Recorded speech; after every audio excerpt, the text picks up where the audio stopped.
አዲስ አበባን እውነተኛ አዲስ አበባ እናረጋታለን እንደ ስሟ አዲስ አበባ ትሆናለች ካልን በኋላ የአፍሪካ ካፒታል መሆኗን ለማረጋገጥ ሰፊ ስራዎች የተሰሩ ነው። ዛፍ መትከል፣ ማጽዳት፣ ፓርኮች ማስፋት።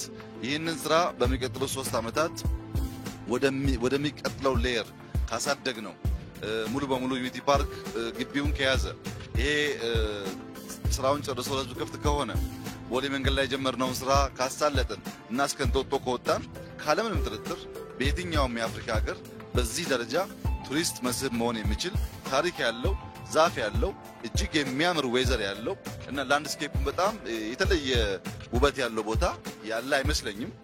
ካለም ለኔ አንደኛው ቦታ ይሄ ነው።